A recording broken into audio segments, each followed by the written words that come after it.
Fully cooked! So I'm meal prepping and I have some frozen vegetables that I need to get rid of. I have carrots and peas, some hummus, which is chickpeas.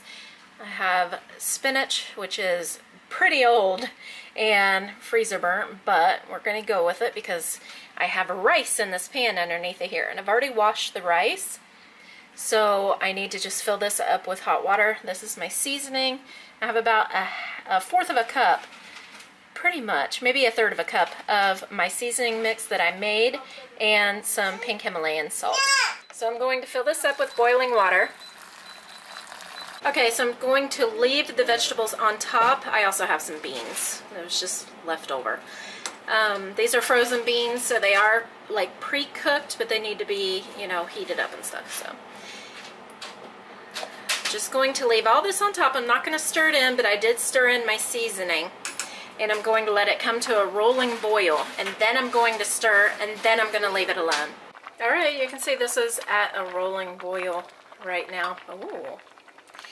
And this rice is like a little more than parboiled. So I'm going to stir it, and then I'm going to let it come to a rolling boil again. And turn it down and walk away and leave it alone. And it will finish cooking. Now I could leave a lid off of this, or I could put a lid on it and it may cook better. I think I'm going to go ahead and put a lid on it because it does have so many vegetables in it. It's not just rice. So I want to keep more of the water in it.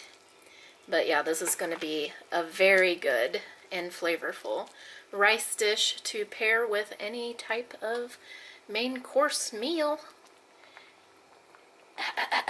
Meat. Alright, and here is the finished product. It rose all the way to the top. It is perfect. And here's amazing rice. Thank you. If you want to make good food, you have to invest in it. And certain foods don't require a lot of prepping and stuff, but you do have to monitor it and make sure everything is on point. So that's, if you don't put in love into that, or want, it's most likely not going to be good. Thank you so much for watching. Check out our other videos and our other channels where we daily vlog every single day on Fully Living. Leave us a comment to let us know you were here. Have a great day.